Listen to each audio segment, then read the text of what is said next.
안녕하세요. 주식설전 슈팅스타 2부 주식설전으로 이어가도록 하겠습니다. 오늘도 1시간 동안 전문가의 투자 포인트가 담긴 강의 들어보시면서 다가오는 새해 2023년의 주식시장 준비해 보도록 하고요. 이어서 우리 시청자분들의 종목 상담도 오늘 마지막까지도 진행됩니다. 자, 그리고 전략주에 대한 AS 마지막으로는 또 따끈따끈한 새 전략주 제시까지 2022년의 마지막 방송도 알차게 준비했으니까요. 가벼운 마음으로 저희와 함께 1시간 즐겨주시면 좋을 것 같습니다. 자, 그리고 새해에도 종목 상담은 계속되기 때문에 종목 상담 원하시는 분들은 샵 3772번으로 단타장인이라고 문자를 보내주시거나 하단에 나가고 있는 QR코드 휴대폰 카메라 가져다 대셔서 들어오신 다음에 종목명과 매수가 비중까지 정확하게 기재를 해주시면 늘 이 시간을 통해서 여러분들의 궁금증 해결을 도와드리도록 하겠습니다. 자, 그리고 상담에 채택되시는 분들은 커피 쿠폰까지 받아가실 수 있으니까요. 오늘도 그리고 새해에도 커피 쿠폰 받아가는 행운까지 놓치지 마시길 바랍니다. 자, 그럼 오늘 이 시간 함께 만들어갈 전문가를 화면으로 만나보시죠.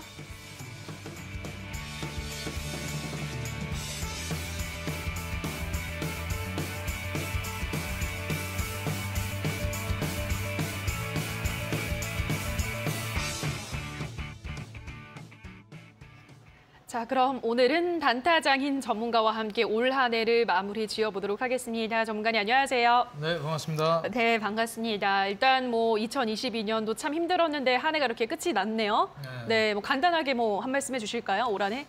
일단 1년 동안 증시가 그렇다지 좋지가 않았습니다. 네. 지난 2021년에 거품을 좀 걷어내는 한 해가 되지 않았나 좀 생각을 하고요. 결국 이 1년간의 조정 이후에 과연 내년에는 회복을 할 수 있을까라는 우리 물음표가 생기게 되는데 결국에는 내년까지 좀 어려울 것이다라는 전망들이 굉장히 많이 나오고 있죠. 그래서 저는 내년 연초에서 중순 정도가 굉장히 좀 중요하다고 생각이 돼요. 심리적으로 많이 무너지는 시기가 될 수 있기 때문에 어떻게 보면 2023년도가 근래 들어서는 가장 이제 또 부자가 될 수 있는 중요한 한 해가 되지 않을까 예상을 하고 있습니다. 일반적으로 우리가 이제 하락장이라든지 굉장히 어려운 시장을 한 2년 정도 겪게 되면은 거의 이제 좀 마무리 국면. 그리고 이제 상승장은 하락장보다는 비교적 좀 짧아요. 한 6개월에서 1년 정도가 되는데 그런 이제 흐름 자체가 23년 정도부터 나올 거라고 예상을 합니다.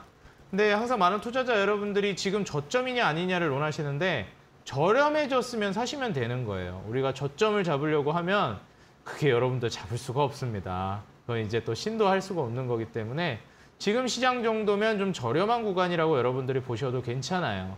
그렇기 때문에 고평가되어 있는 종목이 아니고 굉장히 좀 저평가되어 있고 돈을 잘 벌고 실적 잘 내는 기업이라면 지금부터 여러분들 충분히 매수해서 가져가셔도 변동성이 있는다 하더라도 저렴한 가격에 샀다면 문제 없으니까요. 여러분들 걱정하지 마시고 매수 시작하시라고 저는 말씀을 드리고 싶습니다.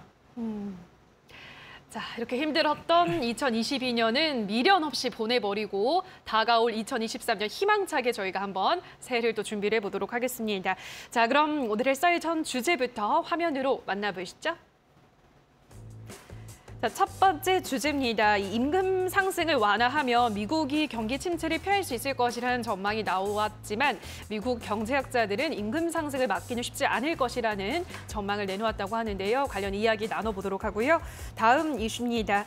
월가 전문가들이 중국이 경제 재개를 하고 있지만 그럼에도 세계 경제는 10년간 저성장에 진입할 것이라는 또 부정적인 전망을 내놓았다고 하는데요. 이와 관련한 이야기까지 나눠보도록 하겠습니다.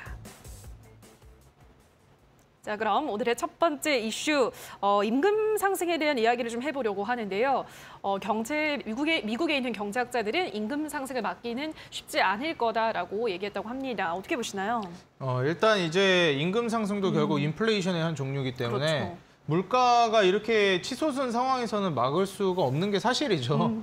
그렇기 때문에 이 부분은 지금 당장에 해결하기엔 쉽지가 않을 걸로 보여집니다. 내년까지 어느 정도 좀 이어질 걸로 보여지고 그리고 내년 이제 한 3월, 4월 정도 넘어가면서 최종적인 이제 CPI라든지 PPI가 어떻게 되는지를 우리가 좀 봐야 할 것 같아요. 그나마 우리가 이제 좀 긍정적인 부분이라고 좀 꼽을 수 있는 거는 일반적으로 인플레이션의 단계 중에서 거의 최종 단계에 드러나는 현상들이 임금 인플레이션이에요. 우리가 원자재 가격이 올라가고 물건 가격이 올라가고 이러한 것들은 먼저 선제적으로 나오는 부분들이고 마지막에 이제 결국 월급까지 올라간다. 사람들의 몸값까지 올라가게 되면 물가가 이제 최종 단계에 이르렀다. 임금 인상, 인플레이션이 마지막 단계까지 갔다라고 봅니다. 여기에서 다시 한번 또 뭐 원자재나 이제 소비재 가격들이 올라가면서 또 다시 임금 인플레이션이 발생하는 사이클을 한번 더 타면서 또 갈 수는 있겠지만 사이클상으로는 인플레이션의 막바지에 왔다라고 보시면 좋을 것 같아요. 그럼 이제 물가가 이제 임금 인플레이션까지 나오고 난 이후에는 추가적으로 더 크게 올라갈 가능성은 좀 적다. 이렇게 좀 보시면 좋을 것 같고 이런 임금 인플레이션이 또 나오고 있는 과정도 사실 우리가 현실적으로 생각을 해보면 또 간단한 논리거든요. 우리가 일반적으로 지금 뭐 고용이 강하다 이런 얘기도 미국에서 많이 하죠. 근데 이건 우리가 좀 다르게 생각해 봐야 될 만한 문제인데 고용이 이제 탄탄하다.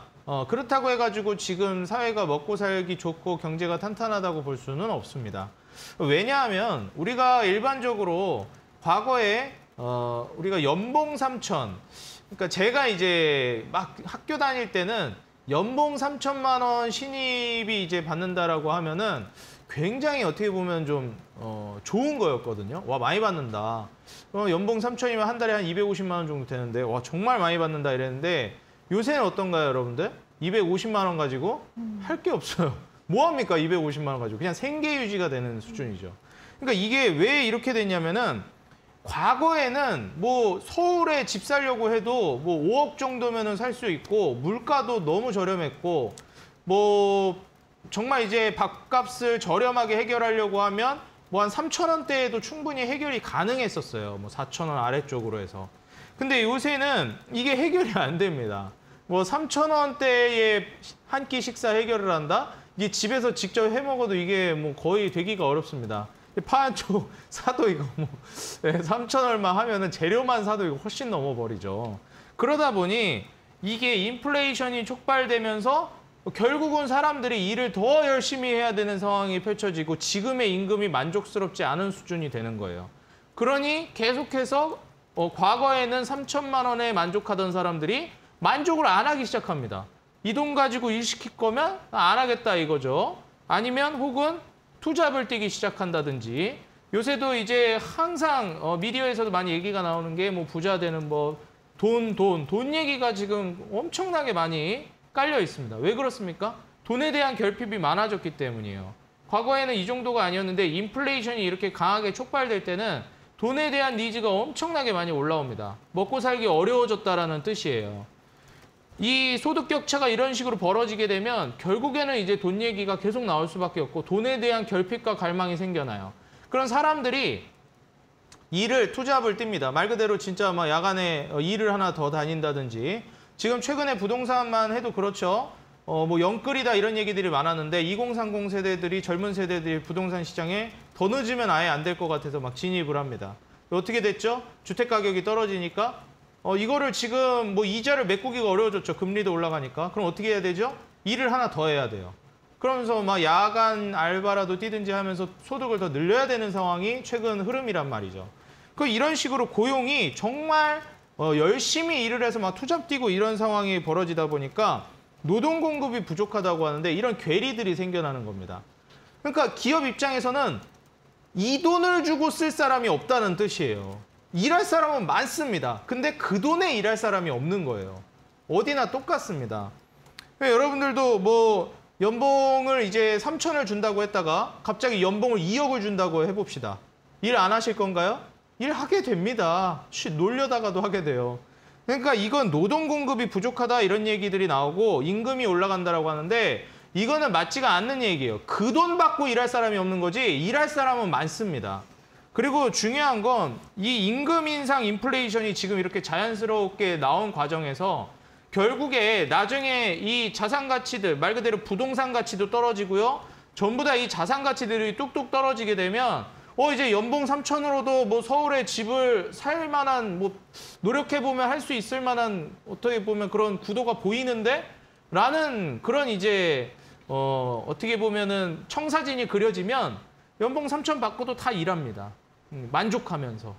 근데 지금은 그게 말도 안 되는 수준, 그냥 아예 쳐다도 못할 수준이 되니까 즉 그 돈 받고 일할 사람이 없고 임금을 더 줘야지 일하게 되는 거고 얼마 전에 그 편의점 아르바이트를 뽑는데 뭐 450만 원 월급을 주면서 쓰는 알바를 이제 뽑는다 이런 얘기가 나오면서 뉴스도 나오더라고요. 그러니까 이게 과거에 이제 편의점 알바라고 하면 최저시급도 저 학교 다닐 때 안 줬었는데 지금 월급 450을 주면서 뽑는다 이런 얘기까지 나오는 거 보면 아 정말 이제 지금 이 임금 인플레이션이 강하게 올라오고 있구나 이런 부분들을 우리가 이제 인지를 하고 그럼 우리가 여기에서 어떻게 이제 미래를 대비해야 하느냐 말 그대로 물가는 피크를 쳤다고 보시면 돼요. 지금 뭐 편의점 알바도 못 뽑고 지금 뭐 아르바이트도 못 뽑을 정도면 거의 지금 임금 인플레이션이 끝자락에 와 있다라고 보시면 돼요. 근데 이건 결국 자산 가치 하락, 말 그대로 부동산이든 뭐든 이렇게 좀 더 저렴해지고 물가가 잡혀야 임금 물가도 잡힙니다. 내가 이제 500원 주고 살 수 있었던 걸 다시 500원 주고 살 수 있을 정도가 돼야 그 임금을 받아도 만족을 하는 거거든요. 그래서 다시 이제 물가가 낮아지는 흐름을 봐야 임금 인플레이션이 맞춰서 떨어진다. 지금 CPI 미국 기준으로 7%대까지 떨어지긴 했지만 지금 뭐 2%대에서 3%대를 목표로 하고 있죠.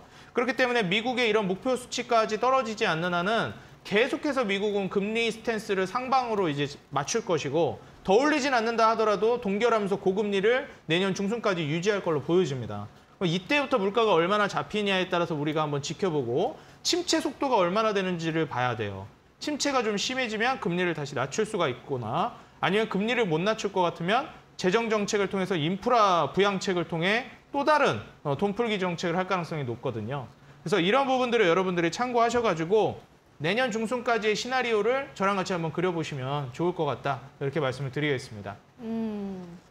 자, 첫 번째 이슈에 대한 이야기 나눠봤습니다. 아무래도 뭐 임금 인상을 막기는 쉽지 않은 인플레이션의 당연한 또 단계이기 때문에 그런 이야기들 좀 전해드렸고요.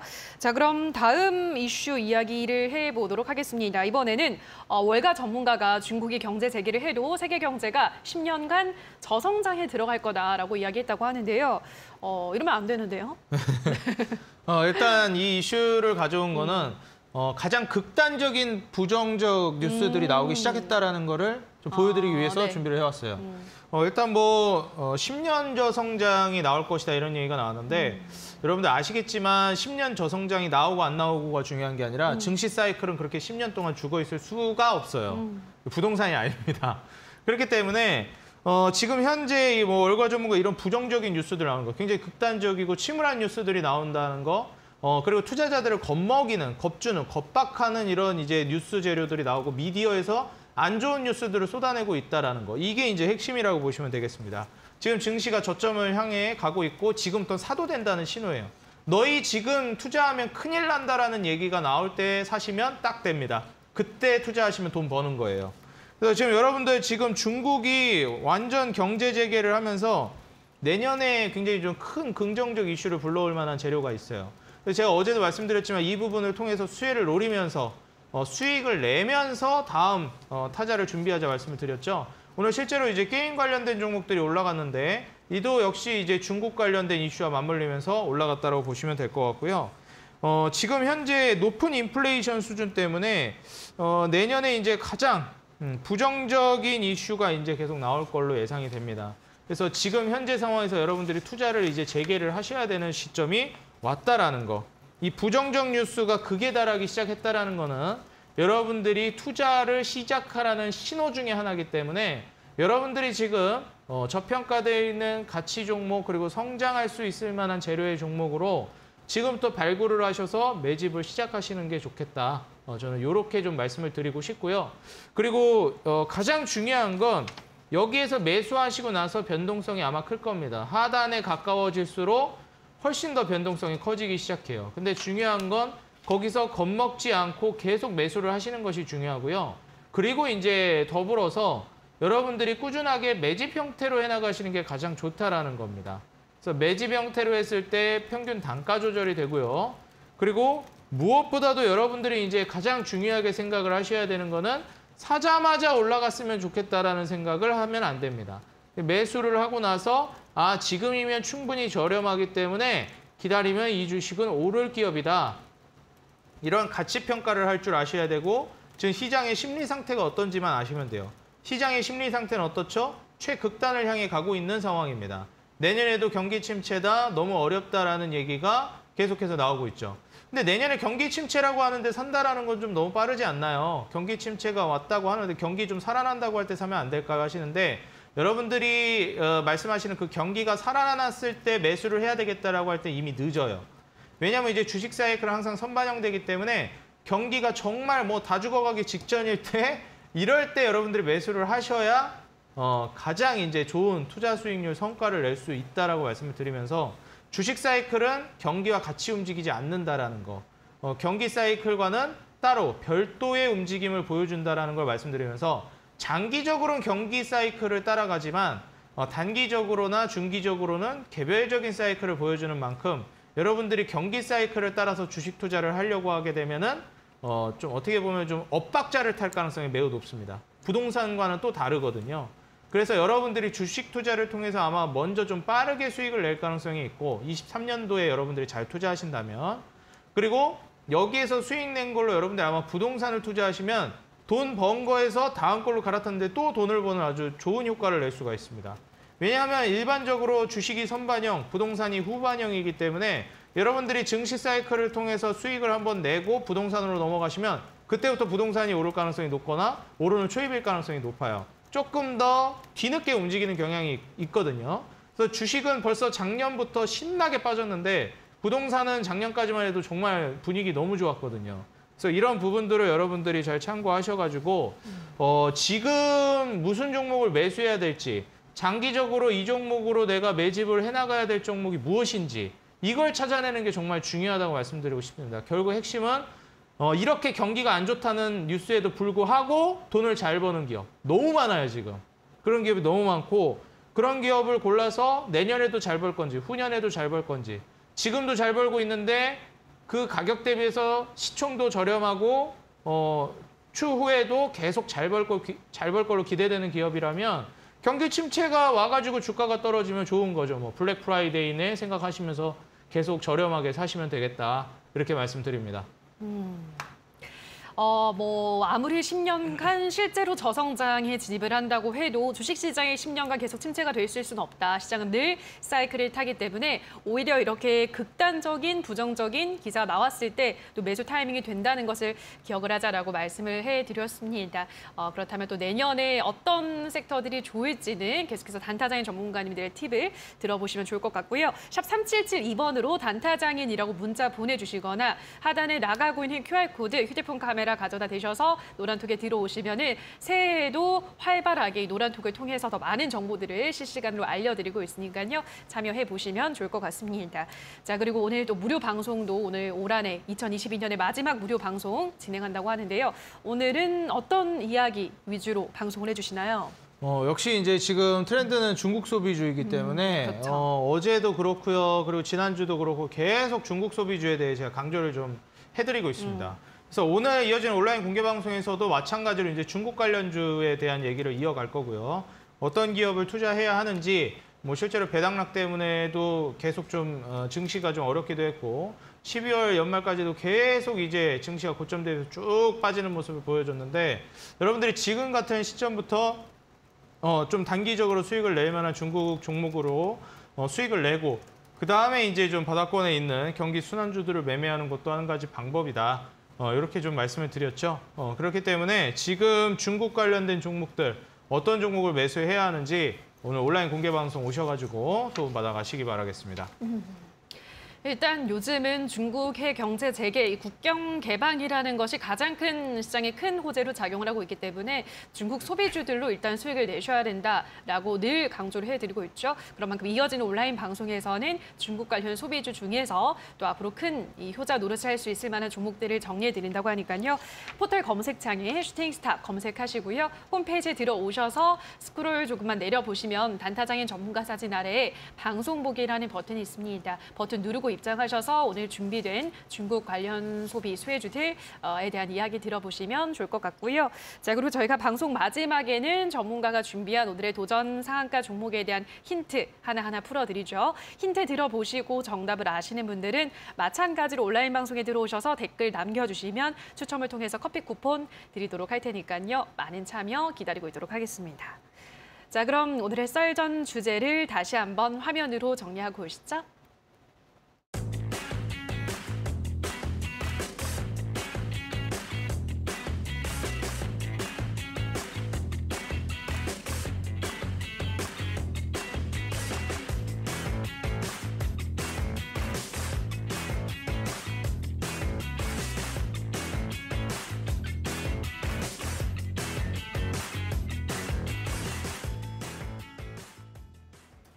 자, 그럼 지금부터는 여러분의 종목 고민 해결해 보도록 할 텐데요. 첫 번째 종목으로는 용평 리조트를 보도록 하겠습니다. 매수가가 3,550원에 비중은 15%, 오늘 종가가 3,530원이기 때문에 뭐 오늘 종가랑 비슷한 최근에 매수를 하신 것 같은데요. 용평 리조트, 아난티를 또 한번 제시해드렸던 종목이잖아요. 네. 비슷한 섹터로 좀 묶이면 괜찮을까요? 네, 좀 그렇게도 좀 바라보고 있고요. 일단 뭐 용평 리조트 같은 경우에는 최근 흐름이 나쁘지가 않았어요. 물론 증시와 함께 움직인 것도 있는데 지금 실적 대비해가지고 괜찮은지를 좀 먼저 보는 게 중요할 것 같습니다. 그래서 지금 뭐 차트적인 부분으로 봤을 때는 고점 대비해서 이제 추세가 주봉상은 좀 깨졌다고 보시는 게 맞아요. 월봉상으로도 그다지 좀 좋은 추세라고 볼 수 없고 아직은 하방 추세인데 일봉상 이제 거래량을 동반하면서 움직임이 한 차례씩 이제 나와주었다라는 게 좀 긍정적입니다. 과거 이제 저점 부근에서도 한번 물량을 소화시켜 주고 그러고 나서 이제 재차 거래량을 동반한 이제 상승 움직임이 나오기 시작했다라는 거죠. 근데 이제 12월 들어서면서 증시가 무너지다 보니 증시 따라서 이제 빠지는 경향이 좀 있었습니다. 그러면 이제 이렇게 낮은 가격대에서 계속 매수세가 조금씩 들어오고 있다는 게 이게 저렴해서 그럴까, 투자 매력도가 있어서 그럴까 이런 부분들을 함께 살펴볼 필요성이 있겠죠. 현재 시가총액이 한 1,700억 정도 됩니다. 용평 리조트가. 그러면 1,700억이면 그렇게 높은 시총은 아니에요. 근데 이제 과연 실적에 비해서 어떤지를 봐야 되겠죠. 근데 지금 3분기까지 봤을 때 순이익은 적자를 보고 있습니다. 작년 연말에 이제 순이익 87억 정도가 나왔는데 지금 올해는 4분기가 어떻게 나올지 모르겠지만 적자가 예상이 되고 있는 상황이다. 좀 이렇게 보시면 될 것 같고요. 그리고 무엇보다도 내년도까지 이제 좋아질 것이냐 이 부분이 이제 핵심이라고 보시면 좋을 것 같은데 결국 이제 이 빌라 콘도라든지 그리고 이제 숙박 시설들을 중심으로 해가지고 운영하는 리조트다 보니까 지금까지 계속 안 좋은 올해까지도 그다지 좋은 흐름을 보여주기 어려웠던 건 사실입니다. 근데 리오프닝에 맞춰가지고 테마가 형성되면서 올라갈 수 있기 때문에 충분히 이제 용평 리조트의 경우를 놓고 본다라고 하면 최근에 매수를 하신 만큼 타점은 굉장히 좋다라고 보여져요. 그래서 4,000원을 돌파하면서 한 4,250원 정도 구간까지는 노려보셔도 좋을 것 같다 말씀을 드리고 여기서 이제 추세가 깨져버리게 되면은 저는 좀 매도를 하시는 게 좋을 것 같거든요. 3,250원을 이탈하게 된다라고 하면 조금 빠르게 정리를 하시는 게 좋지 않을까. 왜냐하면 이제 리오프닝 관련된 종목들은 용평 리조트 말고도 다른 좋은 기업들이 많기 때문에 추세 이탈을 한다라고 했을 때는 좀 빠르게 매도를 하고 종목 교체를 하시는 게 좋겠고 충분히 테마가 들어올 수 있는 종목이기 때문에 오른다라고 하면 4,000원에서 4,250원 구간에서 분할 매도를 잡아보시라 조언을 드리겠습니다. 용평 리조트는 오른다면 4,000원 부근, 4,250원까지 그때까지 매도 타점을 노려보자라고 말씀해드렸고요. 다음으로는 G2파워를 보도록 하겠습니다. G2파워 매수가가 9,200원에 비중을 적어주지 않으셨네요. 다음에는 비중까지 적어주시면 더 좋을 것 같고요.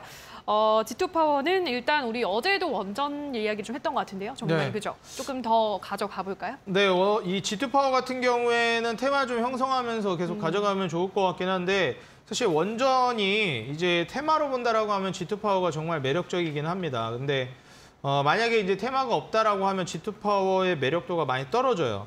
오히려 이제 좀 장기적으로 본다라고 하면 뭐 두산에너빌리티라든지 이런 종목들 같은 경우에는 이제 월봉상으로도 충분히 투자 메리트가 있는 자리들이 많이 나와주고 있습니다. 그래서 이제 막 뭐 월봉상으로 보면은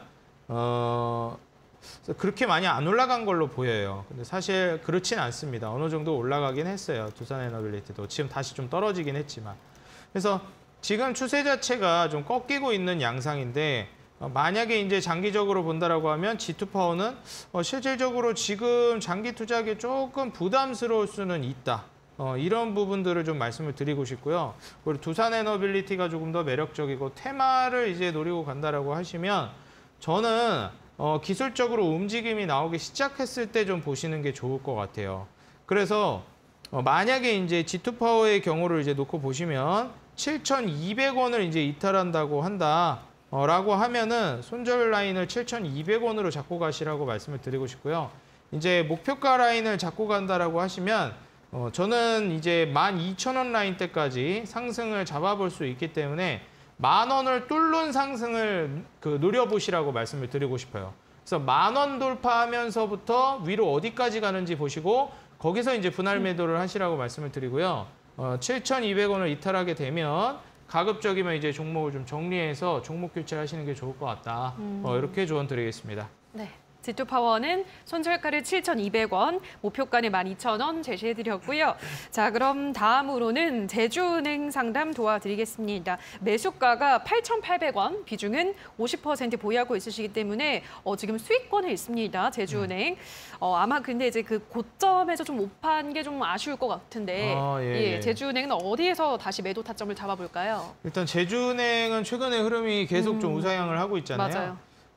이제 은행 금융주들 같은 경우에는 기준금리가 계속 오르다 보니까 여기에 대한 수혜를 기대하시면서 들어간 게 아닌가 생각이 듭니다. 제주은행도 지금 최근에 금리 인상 실태와 이제 맞물리면서 주가가 계속 우상향하고 있어요. 21년도 중순부터 해서 이제 기준금리 인상이 시작되었는데 이 전부터 한번 제주은행 연초에 한번 오른 적이 있었고 이때는 한번 상승이 꽤나 강하게 나와주고 나서 쭉 이제 장기간 우하향을 보여줬거든요. 그리고 이제 기준금리가 매우 공격적으로 올라가면서 지금 제주은행 같은 경우에도 변동성이 굉장히 커진 상황이 최근 흐름에서 나와주고 있죠. 그러면 여기에서 과연 이제 어느 정도 수준까지 올라갈 것이냐가 이제 핵심이라고 보시면 좋을 것 같은데 처음에는 이제 20선을 이제 타고 상승을 보여줍니다. 뭐 이때도 보시면 아시겠지만 노란색 선 20선을 타면서 이렇게 우상향 패턴을 보여줘요. 그러다 20선을 이제 이탈하면 60선을 지지받치면서 60선을 타고 이렇게 올라갑니다. 그러다 아직까지는 지금 60선을 이탈하지 않는 모습이 나와주고 있죠. 현재까지 제주은행은 60선 이탈하지 않는 흐름을 계속 보여주고 있는 양상이고 제주은행을 매수하신 게 8,800원이기 때문에 아무래도 이제 이 구간까지 가기 전에 한번 이제 익절을 해주시는 게 좋을 것 같아요. 그래서 저는 지금 20선, 노란색 선 여기를 이탈하게 되면 반매도를 꼭 해주시라는 말씀을 드리고 싶고 종가상 기준입니다. 그래서 이제 10,000원을 만약에 이탈하게 되면 꼭 매도를 해주시는 게 좋겠다라고 말씀을 해주고 싶어요. 그래서 10,000원 이탈 시에는 반매도, 10,000원을 이탈하지 않으면 그대로 추가적인 상승 랠리를 노려보시면서 13,000 위로 이제 급등이 나올 때 분할 매도를 하시라. 일단 또 추가적인 기준금리 인상이 있기는 할 텐데 이 기준금리 인상을 통해서 추가적인 기준금리 인상이 있을 것이냐는 또 두고 봐야 되는 문제거든요. 왜냐하면 이제 금리 인상이 거의 끝에 다다라가고 있다라는 얘기들이 나오는 만큼 저는 내년 한 3월 정도까지는 가져가 볼 만할 것 같은데 내년 3월을 넘어가면서부터는 서서히 이제 기간적으로도 수익이 아무리 잘 나고 있어도 서서히 분할 매도 전략을 고려를 해보셔야 될 것 같다. 물론 그때 추세를 또 보긴 해야 되겠지만 내년 3월 정도 되면 스멀스멀 이제 금리 동결 얘기가 나올 가능성이 있어요. 왜냐면 실제로 동결하기 전에 미리 이제 어느 정도 언지를 주거든요. 그렇기 때문에 3월 정도부터 그런 언급이 나오면 동결할 거라는 기대감이 시장에 선반영되면서 잘 가던 이제 제주은행 같은 종목들, 은행 종목들이 좀 상승을 멈출 가능성이 있습니다. 그래서 기간적으로는 내년 3월에서 4월 정도를 넘기지 않으시는 걸 혹은 그때 추이를 보고 결정하시는 걸 말씀을 드리고 싶고 가격대는 10,000원 이탈하게 되면 익절하시고 10,000원을 이탈하지 않으면 계속 13,000원 위로 보시라 이렇게 말씀드리겠습니다. 제주은행은 10,000원 이탈 여부를 체크하시면서 13,000원 위로 올라온다면 분할 매도하시라 설명을 해드렸고요. 내년 3월까지는 좀 홀딩하면서 흐름을 지켜보자 설명을 해드렸습니다. 자, 그럼 마지막으로 대주산업 볼 텐데요. 대주산업 매수가가 4,000원의 비중은 20%이기 때문에 지금 꽤 낙폭이 큰 상황입니다. 대주산업은 어떻게 전략을 세워야 될까요? 일단 이제 대주산업 같은 경우는 최근에 차트가 좀 깨졌어요. 그러니까요. 그래서 이제 추세 하락을 계속 보여주고 있는 종목 중에 하나인데 일단 대주산업이 현재 시총이 780억 정도 되네요. 오늘 4% 정도 빠졌으니까 더 많이 이제 시총이 떨어졌을 것 같습니다. 근데 이제 몸값은 저렴해요. 780억이라는 게 그렇게 이제 뭐라 해야 될까? 상대적으로 비싼 가격은 아닙니다. 상장 기업들을 이제 내다봤을 때요. 근데 항상 말씀드리지만 이 가격이라는 건 상대적인 개념이거든요. 우리가 예를 들어서 제가 지금 빨간 펜 하나 들고 있는데 이 빨간 펜을 10만 원에 판다 그러면 여러분들 이거를 비싸다고 얘기하실 거예요. 근데 이 노트북을 10만 원에 판다 그러면 그래도 비싸다고 하시려나? 노트북은 그래도 10만 원이면 저렴하다고 생각을 하실 겁니다. 근데 이런 것처럼 다 상대적인 개념이거든요. 대주산업이 얼마나 가치가 있는 기업이냐에 따라서 780억이 너무 저렴할 수도 있고 그것마저도 비쌀 수도 있는 겁니다. 근데 이렇게 시가총액이 1000억 아래에 있는 기업이 이렇게 주가가 쭉 빠질 때는 물론 최근에 이렇게 주가 상승이 강하게 나와서 기술적으로 빠졌을 수도 있는데 실적적인 부분이 그렇게 믿음직스럽지 않아서 이랬을 가능성이 높아요. 테마로 올랐다가 빠진 경향이 있을 수도 있고요. 근데 제가 아직 보진 않았으니까 이제 한번 같이 봐볼까요? 자, 실적을 한번 보게 되면 연결 기준으로 38억이 작년에 나왔어요. 와, 이거는 순이익이 38억은 많다고 하기도 그렇고 적다고 하기도 그래요. 결코 많은 건 아니거든요. 그런데 이제 시총이 워낙에 낮으니까 나쁘진 않다. 근데 그럼에도 불구하고 딱히 좋진 않습니다. 그리고 올해를 이제 따져봤을 때 올해는 어떨 것이냐. 올해를 보게 되면 23억 정도 3분기까지 냈는데 4분기까지 합산을 해도 PER로 산정을 했을 때 저평가가 결코 아니라고 보여지거든요. 그래서 지금 PER 뭐 8배, 5배 아래인 종목도 수두룩 빽빽인 증시인데 배당을 뭐 꾸준히 주고 있다를 제외하고는 그렇게 매력도가 있는 상황은 아니다. 그리고 이제 분기상으로 봤을 때는 지배주주 지분이 658억 정도 되는데 이건 역시도 시총보다 낮습니다. 그렇기 때문에 여전히 저평가되어 있다라고 보기가 어려워요. 근데 대주산업이 어떤 종목입니까? 이런 실적으로 보는 종목이 아니잖아요. 대표적인 테마로 보는 종목이란 말이죠. 그럼 대주산업이 지금 기업 분석에도 보시면 아시겠지만 축산 사료 산업을 이제 하고 있는 기업입니다. 사료주잖아요. 사료주가 또 어떻죠? 최근에 이제 이 테마는 분명히 또 있을 만한 재료들이 있었죠. 뭡니까? 이제 점쟁. 예, 뭐 점쟁도 있고요. 지금 우크라이나 러시아 전쟁이 끝날 듯 끝나지는 않아요. 좀 그만 좀 했으면 좋겠는데 이런 이슈들이 있기도 하고 이것 이외에도 지금 이 곡물이라든지 기후 위기로 인해서 이 곡물 관련된 인플레이션들도 계속 촉발되고 있는 상황입니다. 그래서 기후 이슈라든지 전쟁 이슈로 인한 이 대주 산업의 테마가 형성이 될 가능성은 물론 있다. 그렇지만 제가 항상 말씀드렸죠. 이런 이벤트들은 일어날 수도 있고 안 일어날 수도 있는 거예요. 다시 말해서 요행을 바라는 매매가 돼버린다는 겁니다. 그래서 저는 이런 매매를 여러분들이 굉장히 주의하시고 경각심을 가져야 된다고 말씀드리고 싶어요. 그래서 그런 이슈가 나올 수는 있는데 마냥 그것만 바라보고 갈 수가 있겠냐는 거죠. 그래서 대주산업 같은 경우에 지금 추세가 깨졌기 때문에 저는 2,000원을 이탈한다고 하면 어느 정도 이제 매도를 해주시는 게 좋겠다고 말씀을 드리고 싶고요. 2,000원을 이탈하지 않는다라고 하면 보유를 하셔가지고 테마가 붙기 시작하면 또 강하게 올라가는 종목입니다. 3,000원 가격대까지 노려보시라고 말씀을 드리는데 다음부터는 이런 이제 테마를 가지고 매매를 하실 거면 어느 정도 첫 움직임이 나왔을 때 진입을 하시는 게 중요해요. 이렇게 이미 한번 움직임으로 강하게 시세를 보여주고 나서 뒷파동을 보여주는 이렇게 끝내고 나서 이렇게 뒷파동을 보여주죠. 이 뒷파동에 들어가게 되면 우리가 흔히 설거지 파동이라고 해가지고 말 그대로 남들 설거지해주는 물량에 당할 수가 있습니다.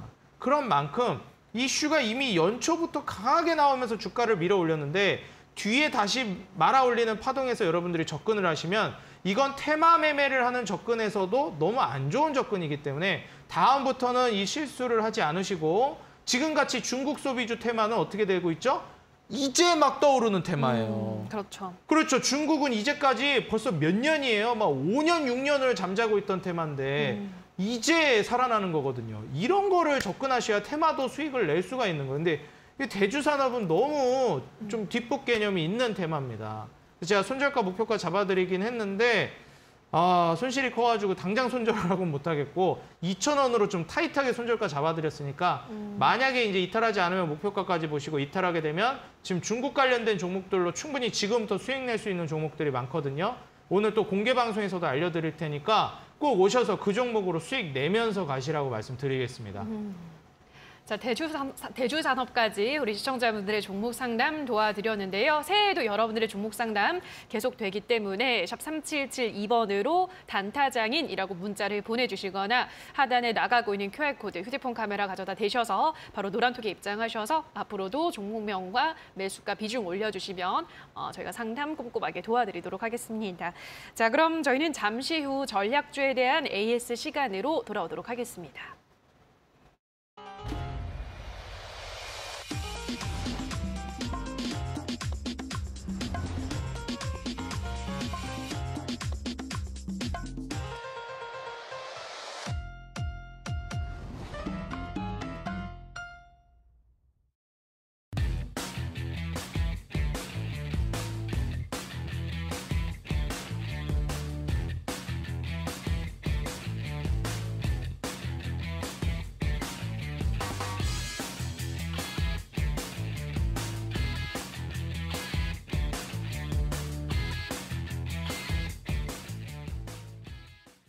자, 그럼 지금부터는 전략주에 대한 AS를 받아보려고 하는데요. 안한티부터 보도록 하겠습니다. 안한티가 주가가 크게 밀리지 않고 조금씩 상승의 힘을 내고 있는 모습인데요. 안한티는 오래 보라고 하셨으니까 어떤 거 좀 더 체크해 볼까요? 일단 안한티는 여전히 재미없는 움직임입니다. 네. 근데 이제 재미는 없는데 어떻게 보면 어제 오늘 시장이 굉장히 강하게 빠졌기 때문에 맞아요. 좀 긍정적으로 본다라고 하면 시장이 최근에 이렇게 많이 빠지는데도 불구하고 잘 버티고 있는 종목이다. 좀 이렇게 볼 수가 있겠죠. 요즘은 지키기만 해도 칭찬 듣는 시장이잖아요. 그래서 지금 안한티 같은 경우는 한 5% 정도 수익률이 나오고 있고 아직 추가적으로 상방으로 쏘고 있지는 않은 상황이긴 하지만 하락장을 잘 견뎌내고 있다. 그리고 중간중간 이제 수급을 보여주면서 거래량이 들어오는 상승을 보여주고 차트 역시도 우상향 패턴을 보여주고 있기 때문에 이러다 거래량을 동반한 강한 슈팅이 이제 나올 거거든요. 근데 저는 오히려 그게 안 나왔으면 좋겠어요. 그래야 좀 더 오랫동안 천천히 계속 우상향할 거라고 보는 만큼 계속 이런 우상향 패턴을 내년 중순까지도 계속 이어갔으면 하는 바람을 담아서 내년 한 상반기까지는 제가 봤을 때 거래량을 동반한 슈팅도 한번 나올 거라고 보는 만큼 한 3개월 안쪽으로 여러분들 수익을 노리시면 20~30% 수익은 그렇게 어렵지 않을 거라고 보여지거든요. 그래서 안한티 여러분들 좀 장기적인 관점으로 보면서 쭉 가져가 보시라 말씀드리겠습니다. 장기적인 관점에서 보유를 하자 말씀을 해드렸고요. 다음으로는 효성TNC를 보도록 하겠습니다. 효성TNC도 조금 더 긴 관점에서 보자라고 하셨고 다만 안한티보다는 좀 더 빠른 시세 분출이 나올 수 있다라고 어제도 말씀을 해드렸는데요. 마찬가지겠죠? 네, 그렇죠. 일단 효성TNC는 어제 오늘 증시 하락을 이겨내지 못했습니다. 네, 효성TNC 같은 경우는 좀 떨어졌어요. 안한티와 다르게. 근데 차트를 보시면 아시겠지만 떨어져도 아직 이제 박스권을 잘 형성하면서 버텨주고 있습니다. 그렇기 때문에 결국에 이제 효성TNC 같은 경우에는 중국인들 여행객들이 본격적으로 오기 시작하면 그때부터가 이제 핵심이라고 보시면 될 것 같고 현재로서는 박스권에 있는 만큼 여전히 여러분들 매수가 가능하니만큼 지속적인 매집을 통해 추가적인 40만 원 돌파를 노려보시라 말씀드리겠습니다. 계속해서 보유를 하시고 40만 원 돌파 노려보자라고 설명을 해드렸고요. 다음으로는 피플바이오를 보도록 하겠습니다. 피플바이오는 요즘 같은 시장에서 굉장히 잘 수익을 내고 있는 상승세가 이어지고 있는 종목인데요. 어떻게 보시나요? 일단 피플바이오, 제약바이오 그리고 이제 치매 관련된 종목으로 말씀을 드렸었습니다. 그리고 이제 최근에 제약바이오 관련된 종목들 흐름도 중국 이슈와 같이 맞물리면서 많이 올라가죠. 중국들 코로나 환자가 워낙에 지금 늘어나고 있는 상황이기 때문에 그래서 해열제라든지 감기약 시장, 지금 소염진 통제 시장도 계속해서 확장이 되고 있는 만큼 이 수요를 따라서 주가도 이제 밀어올리는 효과를 보여주고 있어요. 물론 피플바이오도 이제 제약바이오 랠리가 나오다 보니 제약바이오에 관심을 가지면서 결국 이제 피플바이오도 움직임이 나오고 있는데 제가 추천드리고 나서 25% 수익 구간 지금도 아마 25% 정도 수익 구간일 텐데 계속 우상향을 보여주고 있죠. 충분히 더 가져가셔도 될 것 같고요. 굳이 매도할 이유는 찾을 수가 없을 것 같습니다. 지금 하단과 상단을 동시에 모두 올리고 있는 양상이니만큼 18,000원, 2만 원 정도 수준까지도 계속 홀딩하시라 말씀드립니다. 자, 그럼 다음으로는 이번에는 포스코 인터내셔널을 보려고 하는데요. 포스코 인터내셔널 오늘의 이 하락세를 피하지 못하고 4% 하락으로 마감했는데요. 이 종목 역시나 좀 시간 투자가 좀 많이 필요한 종목이라고 봐야겠죠. 이제 이런 종목은 시장이 빠질 때 주가 빠지면 이제 박수 치면서 좋아하면서 예스! 하면서 이제 더 사야 되는 네. 그런 종목 중에 하나죠. 그래요. 왜냐면 이제 가치 판단을 해봤을 때 저렴하기 때문에 그렇습니다.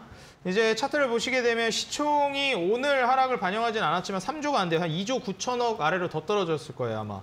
그럼 이제 3조가 되지 않습니다. 근데 이제 기업을 들어가 보시게 되면 실적이 어느 정도 되냐면 별도 기준으로 하게 되면 작년 기준 연간 순이익이 2천억 정도 나와요. 근데 제가 아까 뭐라고 말씀드렸죠? 시가총액이 2조 9천억이라고 말씀을 드렸어요. 근데 올해는 더 늘었어요, 영업이익이. 그렇기 때문에 당연하게도 순이익도 더 늘어날 걸로 예상이 되고요. 뭐 한 2,300억 기대해 볼 수 있지 않을까 예상이 됩니다. 그리고 내년 같은 경우에도 더 늘어날 걸로 예상이 됩니다. 연결 기준으로 따지게 되면 올해 한 6천억 정도 순이익이 예상이 돼요. 연결 기준으로 따졌을 때는 제가 봤을 때는 뭐 모르긴 몰라도 시총이 그래도 한 4조 내지 5조는 가져야 된다라고 생각을 하는데 지금 시총이 한 3조 정도밖에 안 되니까 너무 저렴하다고 볼 수가 있어요. 그리고 별도로 본다라고 해도 분기상으로 따졌을 때 1, 2, 3분기를 모두 이제 합산을 하게 되면 뭐 2,500억을 넘어가거든요. 한 2,600억? 그리고 이제 만약에 4분기까지 합산하게 되면 3,000억을 훌쩍 넘어갈 가능성이 매우 높아 보입니다. 그렇게 됐을 때는 시가총액이 3조, 그래도 PER이 10배예요. 저평가 수준. 심지어 배당 수익률도 3, 4%대로 아주 준수하게 내주는 기업입니다. 장기 투자 안 할 이유? 없다고 봐야 되겠죠. 그렇기 때문에 포스코 인터내셔널은 지금 충분히 여러분들이 매매를 해나가시면서 장기적으로 지금 월봉상 보더라도 다시 한번 패턴을 상방으로 들어올리는 자리이니만큼 추후에 환경적인 부분까지 생각을 했을 때 꼭 홀딩해 보시라. 지금 계속 이 박스권에서 월봉상 박스권 제가 체크해드린 이 가격대에서 매집을 하시라고 말씀드리겠습니다. 포스코 인터내셔널은 워낙에 실적이 앞으로도 꾸준히 더 좋아질 기업이기 때문에 월봉상 방금 보여드렸던 박스권에서 계속 매집을 해나가서 더 큰 목표가 설정해서 수익을 내자라고 말씀해드렸습니다. 자, 여기까지 전략주에 대한 AS를 받아보셨고요. 잠시 후에 또 오늘 온라인 무료 공개 방송 마지막 무방 이어지는데요. 어떤 이야기 해주신다고 하셨죠? 일단 오늘 같은 경우에는 마찬가지로 또 이제 중국 관련된 종목들 지금 수익을 노려볼 수 있을 만한 대표적인 이슈이니만큼 아까 전에도 이제 그 뭐 사료나 전쟁 이슈로 수익을 볼 만한 사료주들, 곡물주들 이런 거 이제 보시는 분도 계셨는데 지금은 아무래도 우크라이나, 러시아 이슈도 강하긴 하지만 작년에 비하지는 못해요. 전쟁 이슈가 작년엔 정말 강했는데 올해는 작년만치 강하지 못하거든요. 그래서 지금 가장 핫한 재료가 이제 중국이에요. 실제로 경기가 너무 안 좋은데 그나마 우리가 희망을 볼 수 있는 게 중국인들의 소비라라고 이제 리포트도 나오고 있는 만큼 결국 지금 볼만한 이슈가 없습니다. 경기 침체에서 중국인들 이제 여행객들 소비가 그나마 기대해 볼 수 있는 것만큼 여러분들 이런 부분들 참고하셔서 공개 방송 와서 내년 연초 바로 다음 주죠. 바로 또 수익 노려볼 수 있을 만한 종목들 저와 함께 찾아가지고 받아가시고 수익도 잘 내시면 좋을 것 같습니다. 이어지는 온라인 무료 공개 방송에서 중국 소비주들에 대한 더 많은 정보 받아가시기 바라고요. 자, 그럼 저희는 곧바로 도전 상한가 종목으로 돌아오도록 하겠습니다.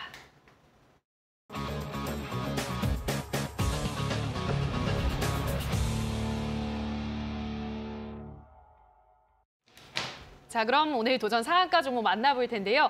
힌트 바로 들어볼게요. 네. 네. 일단 힌트는 힌트 뭘 것 같으세요? 힌트요? 네. 뭐 중국이겠죠? 중국. 예. 너무 이제 좀 보였나? 네. 네, 역시 이제 중국 관련된 종목이고요. 제 여태 이제 중국 관련된 종목을 드린 거를 한번 봤었는데 쭉 한번 보니까 화장품을 안 드렸더라고요. 아니 그러셨구나. 화장품이 대표 중국 소비주인데 이걸 안 드리고 이거 뭐 이상한 걸 주고 있어. 이상한 건 아니지만. 이상한 건 아니죠. 이상한 네. 건 아니죠. 좋은 종목을 드리긴 했는데 중요한 걸 가장 중요한 걸 빼먹었어요. 네. 그래서 오늘은 가장 중요한 화장품 관련주가 또 어제 가져올까 하다가 분위기가 안 좋길래 내일도 안 좋을 것 같은 거예요. 네. 어제 딱 봤을 때. 그래서 오늘까지 눌림 줄 것 같더니 역시나 오늘까지 누르더라고요. 그래서 아, 그래 뭐 이틀 정도 눌렀으니까 이제 화장품 드려도 될 것 같다. 또 상승 초입이기도 하고 해서 오늘은 화장품 관련주를 가져왔습니다. 뭐 물론 이제 다음 거래일에서 좀 더 누를 수는 있겠지만 제가 봤을 땐 뭐 길지 않을 거라고 보여진다. 충분히 다시 올릴 거라고 보여지는 만큼 글로벌 화장품 지금 중국 전자상거래 플랫폼에서 판매를 하고 있는 기업입니다. 그리고 이제 중국 코로나19 방역 조치가 완화가 된 만큼 당연히 화장품 관련주는 수혜가 될 거라고 기대가 되고 있어요. 이제 계속 규제를 했는데 밖으로 이제 돌아다녀야죠. 우리나라도 코로나 때문에 못 움직이다가 움직이기 막 시작할 때 그때 가장 먼저 뭐가 움직였죠? 색조 화장품이 움직였잖아요. 그때 클리오 막 올라가고 그랬잖아요. 그죠? 중국도 똑같아요. 이제 마스크 벗고 돌아다닌다 하면 이제는 생얼로 돌아다니다가 이제 또 메이크업 하고 돌아다니고 이렇게 되는 거거든요. 그렇기 때문에 이런 부분도 여러분들 잘 참고하셔가지고 중국 전자상거래 플랫폼에서 상품을 판매하고 있는 기업이다. 이거에 좀 핵심이고요. 그리고 제일 중요한 게 이름이 뭐였더라? 징둥닷컴. 이 발음도 어려워요. 예, 징둥닷컴에서 굉장히 높은 매출을 올리고 있어요. 이게 부정적으로 바라보면 매출 의존도가 중국 그리고 징둥닷컴에 너무 이제 이름이 굉장히 좀 재밌네요. 귀엽다. 징둥닷컴. 징둥닷컴에 이제 좀 의존을 하고 있기 때문에 여기가 흔들리면 좀 어려워질 수 있는데 반대급부로 얘기하면 뭐 하이리스크 하이리턴 아니겠습니까? 중국 소비가 늘어나고 중국 리오프닝에 대한 수혜를 또 직접적으로 강하게 받을 수 있는 게 이 종목인 거예요. 그래서 실제로 화장품 관련된 종목들 중에서도 굉장히 탄력적으로 움직이는 종목입니다. 그러니 뭐 실제로 대표적으로 화장품 종목인데 중국 테마 붙어도 잘 안 가는 종목들 있잖아요. 한국 콜마나 콜마 B&H 이런 종목들. 그래서 이런 종목 뭐 저도 예전에 추천해봤지만 속 터지거든요. 네. 너무 느려가지고. 네. 다른 종목들 막 40% 50% 갈 때 막 15% 가고 그래요. 그러면은 이거 왜 샀지? 그냥 한국 화장품 살 걸 그랬나? 막 이래요. 네. 근데 오늘 가져온 건 한국 화장품은 아니고요. 글자 수가 똑같나? 글자 수는 똑같네요. 글자 수는 똑같은데 그건 아닙니다. 더 괜찮은, 좀 더 요즘 트렌드에 괜찮은 종목으로 가져왔으니까 꼭 여러분들 이 종목 공개 방송에서 가져가시기 바라겠습니다. 알겠습니다. 오늘 어떤 방송인지 이어지는 온라인 방송에서 자세한 그 전략을 말씀해 주시는 거죠? 네, 맞습니다. 오늘 또 이제 네. 이어진 온라인 공개 방송에서 네. 이제 자세한 전략 네. 제가 이제 또 준비를 했고 오늘 제가 또 온라인 공개 방송을 가기 전에 네. 우리 시청자 여러분들께도 또 선물 하나 준비했어요. 어떤 선물이요? 제가 또 잠깐 없어져도 방송 사고가 아닙니다. 알겠습니다. 잠깐만 안 없어지네요. 나오고 있습니다. 제가 오늘 또 네. 그 나은 앵커님 마지막 방송이라고 하셔가지고 맞아요. 시청자 여러분들을 대신해서 네. 네, 또 꽃을 준비해 왔습니다. 너무 마음이 훈훈해집니다. 감사합니다. 네. 네, 너무 축하드리고 아유. 그간 네. 좋은 방송 해주셔서 너무 감사드렸습니다. 아닙니다. 저 덕분에 너무 즐겁게 방송할 수 있었습니다. 저 지금 이 유튜브로도 많은 분들이 아쉬워해 주셔서 정말 너무너무 감사하고요. 저도 몰랐는데 제가 5년 전에 이데일리 왔을 때 그때 첫 방송이 주식설전이었더라고요. 예, 근데 마지막도 주식설전을 함께하게 됐고 그때 첫 방송 때 우리 전문가님들 이랑 맞아요. 같이 했었는데 마지막도 같이 할 수 있게 돼서 너무너무 영광이고 참 즐거웠습니다. 예, 저도 뭐 첫 방부터 마지막 네. 방송까지 저도 그때 방송 처음 출연했을 때 맞아요. 앵커님하고 같이 시작했거든요. 네. 근데 마지막도 이제 같이 하게 돼서 너무 영광이고 맞아요. 그동안 너무 잘 네. 이제 이끌어 주셔서 아유. 감사하다는 말씀드립니다. 감사합니다. 더 잘했어야 되는데 부족한 저를 또 많이 응원해 주시고 사랑해 주셔서